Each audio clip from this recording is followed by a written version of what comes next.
Hello दोस्तों, बहुत बहुत स्वागत है आपका आपके अपने इस चैनल पर। हाज़िर हैं हम लेक्चर सीरीज़ जो मीट प्रोसेसिंग की, meat fish and poultry products की हम लोगों ने स्टार्ट की है, उसके दूसरे लेक्चर में। यहाँ पर सबसे पहले हम लोग बात करेंगे without wasting any time will discuss the few definitions. कुछ डेफिनेशन के बारे में हम लोग बात करेंगे, जैसे कि आप देख सकते हैं मीट। ठीक है, तो मीट बेसिकली मीट हमारा एडिबल पार्ट होता है एनिमल का, including awful after slaughtering the animal under safe and hygienic condition. ठीक है, करकास बेसिकली क्या होता है, एनिमल बॉडी जो कि स्लॉटरिंग के बाद में और ब्लड और स्किन रिमूव करने के बाद में, हमने ब्लड रिमूव कर दिया, स्किन रिमूव कर दिया, उसके बाद में जो बचता है उसको हम करकास कहते हैं। ठीक है, हमारा ऑफल, ऑफल क्या होता है, it is a part of animal body apart from curcas. Curcas के अलावा जो हमारा जो पार्ट होता है, जो ऑर्गन होते हैं मीट के, ठीक है, एनिमल के जो ऑर्गन होते हैं, लीवर हो गया, ब्रेन हो गया, इंटेस्टाइन हो गया, और जो बाकी जो बाई प्रोडक्ट्स हो गए, उनको हम क्या कहते हैं, ऑफल कहते हैं। मीट प्रोडक्ट्स की बात करें तो meat products must contain meat as a major ingredient and should not include fragment of meat, meat sauce, meat cuttings और any other by products, not more than 10%। तो बाकी जो मीट प्रोडक्ट्स है वो 10% से ज़्यादा नहीं होना चाहिए, जो बाकी जो मीट के इंग्रेडिएंट हैं। तो मेजरली क्या होना चाहिए, मीट होना चाहिए, तभी वो हम इसको क्या कहेंगे, मीट प्रोडक्ट कहेंगे, नहीं तो नहीं कहेंगे। ठीक है, स्लॉटर क्या होता है बेसिकली, स्लॉटर बेसिकली होता है it is the basically killing of animal for the food consumption in an authorise slaughter house और एबेटॉयर। तो ऑथोराइज स्लॉटर हाउस और एबेटॉयर के अंदर मीट का जो स्लॉटरिंग है, वो उसका मीट की जो किलिंग है क्या कहलाता है, स्लॉटर कहलाता है। एबेटॉयर क्या है, सबसे लास्ट में हम देख सकते हैं, ये जो है लास्ट में। ठीक है, abattoir basically it is a legal और लाइसेंस प्रीमाइस और building for animal slaughter authorized by replacing agency where postmortem and antibiotic inspection take place under veterinary science और expert doctor। तो एबेटॉर के अंदर क्या होता है, जानवर को लाया जाता है, एनिमल को लाने के बाद में उसका एंटी मॉर्टम इंस्पेक्शन होता है, मतलब स्लॉटरिंग से पहले उसका मेडिकल क्या चेकअप किया जाता है, कहीं उसके अंदर कोई बीमारी तो नहीं है, कोई दिक्कत तो नहीं है, वो नॉर्मल है कि नहीं है। अगर नॉर्मल होता है तभी इसको स्लॉटरिंग के लिए भेजते, नहीं तो रिजेक्ट कर देते हैं। ठीक है, और उसके बाद में पोस्टमार्टम इंस्पेक्शन होता है, जब एनिमल को स्लॉटर कर दिया जाता है, जब हमारी मसल्स मीट में कन्वर्ट हो जाती हैं, उस मीट का इंस्पेक्शन किया जाता है। इसको हम कहते हैं पोस्टमार्टम इंस्पेक्शन या पोस्टमार्टम एनालिसिस कहते हैं, जो कि कौन करता है, एक वेटनरी एक्सपर्ट करता है, वेटनरी डॉक्टर करता है, और गांव देहात के अंदर इसको डॉक्टर ढोर भी कहते हैं। ठीक है,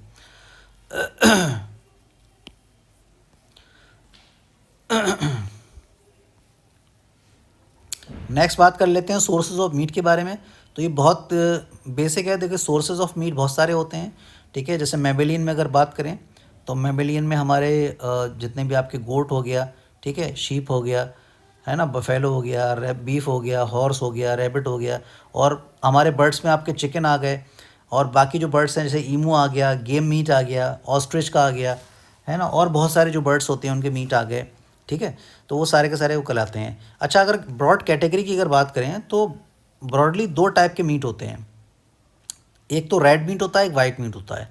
रेड मीट क्या होता है, रेड मीट वो होता है जो लार्ज साइज एनिमल से ऑब्टेंड होता है, और वाइट मीट वो होता है जो छोटे एनिमल से, जो बर्ड्स वगैरह से ऑब्टेंड होता है, उसे हम वाइट मीट कहते हैं। रेड मीट हेल्थ के परस्पेक्टिव से बहुत खतरनाक होता है, जैसे कि नीचे आप देख सकते हैं, यहाँ मैंने गाइडलाइन दी हुई है आईसीएमआर की। आईसीएमआर कहता है कि रेड मीट इन्फ्लेमेशन कॉज करता है, उसके अंदर कुछ ऐसे मॉलिक्यूल्स होते हैं जो बॉडी को इन्फ्लेम कर देते हैं, खासतौर से कोलाइटिस, कोलन वाले पोर्शन में। तो जो बहुत लगातार रेड मीट खाते हैं, क्योंकि उसमें फाइबर भी नहीं होता है और इसमें कुछ स्पेसिफिक मॉलिक्यूल होते हैं जो इन्फ्लेमेशन कॉज करते हैं, इसी की वजह से उनके अंदर बॉडी में सूजन हो जाती है और कोलाइटिस से वो सफ़र करते हैं। तो ये बहुत ज़्यादा खतरनाक है। ठीक है, नेक्स्ट बात कर लेते हैं। 80% people who regularly eat red meat got colitis. Red meat contains molecules which causes inflammation of colon. Statistics of meat production according to Ministry of Fisheries, Animal Husbandry and Dairy. The red meat production in India is recorded 9.77 million tons. बताइए आप, 2022-23 का data है कि 9.77 million ton meat का production होता है India में, which was earlier recorded as 8 to 11 million tons in 2018-19, और 2018-19 में कितना था, ये 8 से 11 मिलियन था ये। तो ये स्टैटिस्टिक्स बहुत ज़्यादा इंपॉर्टेंट है, जो एफएसओ का एग्ज़ाम आ रहा है उसके लिए और बाकी दूसरे एग्ज़ाम्स के लिए। नेक्स्ट देख लेते हैं, meat production increase with a growth rate of 20.39% over 5 years. ठीक है, over 5 year, and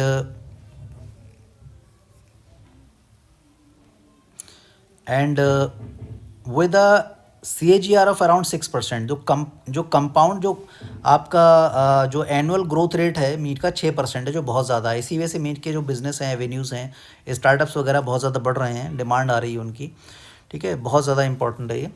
out of total meat production India, Uttar Pradesh rank 1 with 20.20% share, followed by West Bengal, Maharashtra, Andhra Pradesh and Telangana. अच्छा, इसमें इंपॉर्टेंट बात ये है, ये जो डेटा है ये 2022-23 का है।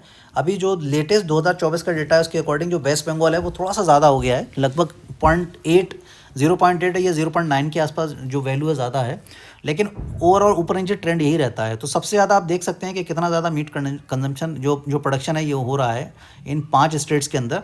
तो मुझे कमेंट में बताइए कि इन पाँचों स्टेट का जो मीट है टोटल मिला के कितना हो गया। ठीक है, और बाकी कितना बचा। ठीक है, बाकी कितना परसेंटेज बता जो बाकी के स्टेट्स और यूनियन टेरिटरी कर रहे हैं, प्लीज़ मुझे कमेंट में ज़रूर बताइएगा टोटल कितना, ये टोटल 5 स्टेट्स का मिला के कितना टोटल मीट प्रोडक्शन कर रहे हैं, और बाकी जो रह गया बाकी के स्टेट कितना कर रहे हैं, यूनियन टेरिटरीज कितना कर रहे हैं। ठीक है, मतलब रेस्ट ऑफ इंडिया में कितना हो रहा है बाकी। नेक्स्ट पॉइंट है, India ranks 8th position in total meat production globally. China ranks first in total meat production with 90 million ton meat production per year, followed by United States, Brazil, Russia and others countries. देखिए आप, मतलब China यहाँ भी number 1 है। China जो है वो बहुत ज़्यादा अपॉर्चुनिस्टिक है। ठीक है, पूंजीवादी है, हालांकि इंडिया भी धीरे धीरे पूंजीवादी हो रहा है। चाइना में बेसिकली चाइना सबसे ज़्यादा मीट का प्रोडक्शन करता है, उसके बाद यूनाइटेड स्टेट्स करता है, और हम लोग जो है 5वीं या 8वीं पोजीशन पे आते हैं। ये रैंक ऊपर नीचे होती रहती है। ठीक है, तो ये जबकि लाइव स्टॉक पॉपुलेशन बहुत ज़्यादा है। अभी नेक्स्ट स्लाइड में मैं आपको बताऊंगा, नेक्स्ट पेज में, जो लाइव स्टॉक पॉपुलेशन है भारत के अंदर बहुत ज़्यादा है, उसके बावजूद भी 2% मार्केट शेयर करते हैं हम लोग। ठीक है, कि हम लोग कर नहीं पाते, ये बहुत बड़ा दुर्भाग्य है हम लोग का। और ख़ास तौर से बफेलो की अगर बात कर लें तो बफेलो मीट प्रोडक्शन बहुत ज़बरदस्त होता है, इसीलिए बफेलो को ब्लैक गोल्ड ऑफ इंडिया कहते हैं, काला सोना कहते हैं, इतना ज़्यादा पोटेंशियल है इंडिया के अंदर। But just because of many political and social and issues लोग उसको मुद्दे बना लेते हैं और इन सब चीज़ों में हिंड्रेंस क्रिएट होता है। ठीक है, तो ये है। नेक्स्ट आगे बढ़ते हैं, कंजम्पशन की बात कर लेते हैं। तो कंजम्पशन ट्रेंड आप देख रहे हैं, तो कंजम्पशन ट्रेंड जो है वो अलग अलग जो है जगह का अलग अलग है। जो लो सोशियो इकोनॉमिक कंट्रीज़ हैं, वो लो सोशियो इकोनॉमिक कंट्रीज़ में जो पर कैपिटा कंजम्पशन है कम होता है। ज़ाहिर सी बात है, देखो पैसे से सबका मामला है। जहाँ पर पैसे का कंजम्पशन कम है, जो पैसे का जो मतलब जो कमाई है कम है, लोगों की जेब में पैसा कम है, वहाँ पर जो कंजम्पशन कम होता है। ठीक है, और अवेयरनेस अगर कम होती तब भी कंजम्पशन कम होता है। ठीक है, तो जो लो सोशियो इकोनॉमिक कंट्रीज़ हैं वहाँ पर जो पर कैपिटा कंजम्पशन कम होता है, और इसके बाद में साथ में जो मिडिल और हायर वाले हैं वहाँ पर थोड़ा सा ज़्यादा होता है। इंडिया के अंदर डेटा देख सकते हैं आप कि जो पर कैपिटा कंजम्पशन है वो 4.5 किलोग्राम है, बहुत कम है, 4.5 किलोग्राम पर पर्सन पर ईयर है। इंडिया में लक्षद्वीप जो सबसे ज़्यादा फ़िश का कंजम्पशन करता है 125 किलोग्राम पर पर्सन पर ईयर है, और उसके बाद फॉलोड बाई गोवा है 78 किलोग्राम। ठीक है, while the average fish consumption India is recorded 6.3 kilogram पर पर्सन पर ईयर। ये मैंने एक रिमार्क लिखा है इसमें, NIN कहता है कि फ़िश को आप जितना चाहें उतना कंज्यूम कर सकते हैं, और चिकन मीट को हफ्ते में 1 बार कंज्यूम करें, और रेड मीट को चाहें बिल्कुल कोशिश करें कि ना करें, कि बहुत नुकसानदायक होता है। तो फ़िश इसलिए फ़ायदेमंद करती है but because it is a good source and healthy source of omega 3, omega 6, vitamin D, vitamin E, vitamin A का बहुत अच्छा सोर्स होता है। ठीक है, तो ये सब बहुत ज़्यादा इंपॉर्टेंट पॉइंट्स है। स्टैटिस्टिक्स ये बहुत सारे एग्जाम्स में भी आती है। नेक्स्ट पढ़ते हैं, सॉमन फिश जो है वो it's a good source of omega 3, omega 6 fatty acid, जो लोग मार मार के खा गए। ठीक है, मार मार के खा गए, बहुत ज़बरदस्त होती है, लेकिन उसको ख़त्म कर दिया लोगों ने। ठीक है, इसलिए रेड डाटा जो एंडेंजर्ड बुक है उसमें इसका नाम आ गया है। ठीक है, India the total poultry meat consumption is 4 million metric ton every year. The demand of poultry meat is increasing, hence poultry meat sector is growing in the significant pace. तो ज़ाहिर सी बात है बहुत ज़्यादा सिग्निफिकेंट पेस से ये grow कर रहा है, और क्या नाम है, जो लोग हैं बहुत ज़्यादा पोल्ट्री के जो स्टार्टअप्स वगैरह हैं वो लोग खोल रहे हैं, पोल्ट्री के अलग प्रोडक्ट्स बना रहे हैं। ठीक है, तो बहुत ज़्यादा जो ग्रोथ है ख़ासतौर से पंजाब और हरियाणा, इनमें बहुत ज़्यादा पोल्ट्री फार्म आपको देखने को मिलेंगे। नेक्स्ट पॉइंट देख लेते हैं, in India per capita poultry meat consumption is 2.63 kilogram पर पर्सन पर ईयर। तो ये हमारा पोल्ट्री मीट कंजम्पशन है इंडिया में पर पर्सन पर ईयर का। ठीक है, जो फिश से कम है, फिश में 6.3 था। Currently people are switching their food habits from vegetarian to non vegetarian and vice versa. तो लोग क्या कर रहे हैं, अपने फूड हैबिट को चेंज कर रहे हैं। जो लोग नॉन वेजिटेरियन थे वो वेजिटेरियन बन रहे हैं, जो वेजिटेरियन थे नॉन वेजिटेरियन बनना है, वेजिटेरियन बनना है, depending on their interest and benefits. आजकल लोग एक्सरसाइज कर रहे हैं, बॉडी बिल्डिंग कर रहे हैं, लोग सोच रहे हैं यार बॉडी बनाएंगे, ये करेंगे वो करेंगे, है ना। तो वो लोग जो है वो एनिमल प्रोटीन, देखिए सबसे बेस्ट प्रोटीन एनिमल प्रोटीन होती है, सबसे बेस्ट प्रोटीन होती है, एनिमल प्रोटीन से बढ़िया कोई प्रोटीन नहीं होती है। इसीलिए लोग स्विच कर रहे हैं, अपनी हैबिट चेंज कर रहे हैं, ठीक है। स्टेटस ऑफ मीट इंडस्ट्री की अगर बात करें तो स्टेटस ऑफ मीट इंडस्ट्री बहुत ज़्यादा इम्पोर्टेंट है ये समझने के लिए। सबसे पहले देखिए 1964 में दुर्गेश पटेल, ये जो आप मैंने यहाँ लिखा हुआ है, ये हमारे इसके रिवोल्यूशन, इन्होंने पिंक रिवोल्यूशन स्टार्ट करा इंडिया में 1964 के अंदर। उसके बाद ही तमाम चीज़ें जो है मीट प्रोसेसिंग वगैरह की, ये सब चीज़ें बेहतर हो पाई। और अगर मीट इंडस्ट्रीज़ की बात करें तो बरेली के अंदर जो हमारा शहर है वहाँ पर मारिया एग्रो फ्रोज़न है, शकील कुरैशी साहब की है बरेली में। और अल्लाना एंड सन्स है, हिंद एग्रो अलीगढ़ में किस टाइम हुआ करती थी, पता नहीं है या नहीं है ना। और इसके अलावा एमरून नाम की कंपनी है जो मीट प्रोसेसिंग जो लखनऊ के अंदर है, फेयर एक्सपोर्ट करके है। और बहुत सारे जो एक्सपोर्ट ओरिएंटेड प्लांट्स हैं, मेरठ में हैं, बॉम्बे में है, पुणे में है, लखनऊ में, मेरठ में, और कई सारी जगह उन्नाव वगैरह में भी कई सारे प्लांट्स हैं। तो मीट इंडस्ट्रीज़ का बेसिकली बहुत ज़बरदस्त है और इसका मुनाफा बहुत ज़्यादा है। मीट की जो मेन प्रोडक्ट होता है पूरी इनकम होती है इसकी, आप समझ लीजिए पूरी की पूरी इनकम होती है समझ रहे हैं। बाकी जो जो खर्चा होता है, जो अखराजात होते हैं, वो बाई प्रोडक्ट से निकल जाते हैं। इसीलिए people from different religion, creed and caste, they are shaking the hands for the commercial purpose, और पैसा कमा रहे हैं कॉमर्शियल पर्पज़ में कुछ नहीं होता, सिर्फ पैसा चलता है। बहुत सारे मीट के प्लांट ऐसे हैं जिसमें जिसमें डिफरेंट डिफरेंट रीजन के लोग साथ में काम कर रहे हैं, एज ए शेयर होल्डर काम कर रहे हैं, ठीक है। तो मीट इंडस्ट्री बहुत ज़्यादा जो है वो रेवेन्यू जनरेट करती है, इंडिया के जीडीपी में बहुत ज़्यादा टेक पार्ट करती है, ये बहुत ज़्यादा इंपॉर्टेंट है, ठीक है।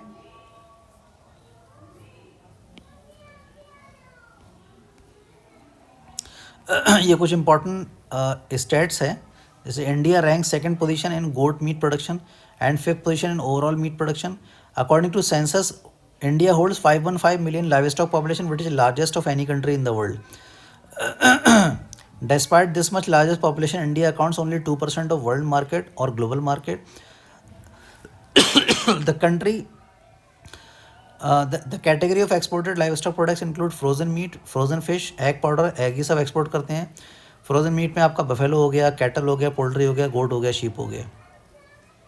India is the second largest producer of fish and comes in top 5 countries globally who export fish in the world market. 17% of total exported food by APEDA include fish. बताइए आप, एपेटा जितना फूड एक्सपोर्ट करता है उसका 17% क्या है, मछली है, फिश है।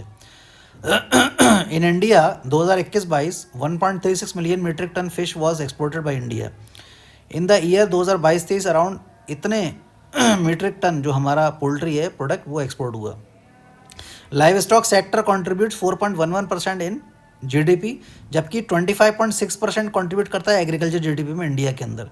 India is exporting meat to more than 60 country, जिनमें आपका ओमान आता है, वियतनाम आता है, मलेशिया आता है, यूएई आता है, सऊदी आता है, अरे जापान आता है, बांग्लादेश आता है। तो ये बहुत इंपॉर्टेंट स्टेट्स है, जैसे मैंने ऑलरेडी बताया डिफरेंट एग्जाम पूछा जाता है। चैलेंज की बात कर लेते हैं, तो मीट में सबसे बड़ा चैलेंज है कि ये बहुत पेरिशेबल होता है। सबसे बड़ा चैलेंज क्या है, ये बहुत पेरिशेबल होता है, जल्दी ख़राब हो जाता है। तो इसीलिए कोल्ड चेन इंफ्रास्ट्रक्चर बनाने की ज़रूरत है। नाबार्ड बैंक वगैरह है और मिनिस्ट्री ऑफ फूड प्रोसेसिंग वगैरह ये सब सब्सिडी दे रही हैं कोल्ड स्टोर बनाने के लिए। 50% तक सब्सिडी देते हैं। अगर आप 1 करोड़ लागत का कोल्ड स्टोर बनाते हैं तो 50 लाख आपको कौन देगा, भारत सरकार देगी। तो ये बहुत बड़ा चैलेंज है कोल्ड चेन, मतलब ये फार्म से लेकर फॉर्क तक होना चाहिए, और ताकि जो डिटेरियोरेशन हो रहा है, जो पोस्ट हार्वेस्ट लॉस है, उसको बचाया जा सके और मीट की क्वालिटी को मेंटेन किया जा सके। तो ये एक मेन चैलेंज है इंडिया के अंदर। और इस सेक्टर में आप सभी भी अपना बिजनेस कर सकते हैं, अपना स्टार्टअप कर सकते हैं, एंटरप्रेन्योरशिप कर सकते हैं। बहुत ज़्यादा अपॉर्चुनिटीज़ है, क्योंकि इसमें सब्सिडीज़ बहुत ज़्यादा है। नाबार्ड में आप देख सकते हैं बहुत सारी सब्सिडीज़ जो है गवर्नमेंट दे रही है। तो ये था चैलेंजेस के बारे में। इसके बाद में हमारा ये मार्बलिंग, एक छोटा सा एक मैंने ये समझाया बच्चों को, मतलब प्रेजेंस ऑफ फैट। जैसे ये आप देख रहे हैं स्ट्रक्चर, यहाँ पर जैसे ये स्ट्रक्चर है, तो यहाँ पर ये जो है, जैसे ये स्ट्रक्चर है, यहाँ पर इस तरीके से फैट, बीच बीच में फैट होती है मीट की पीस में, तो इसी को हम मार्बलिंग कहते हैं बेसिकली, ठीक है। इसी को मार्बलिंग कहते हैं।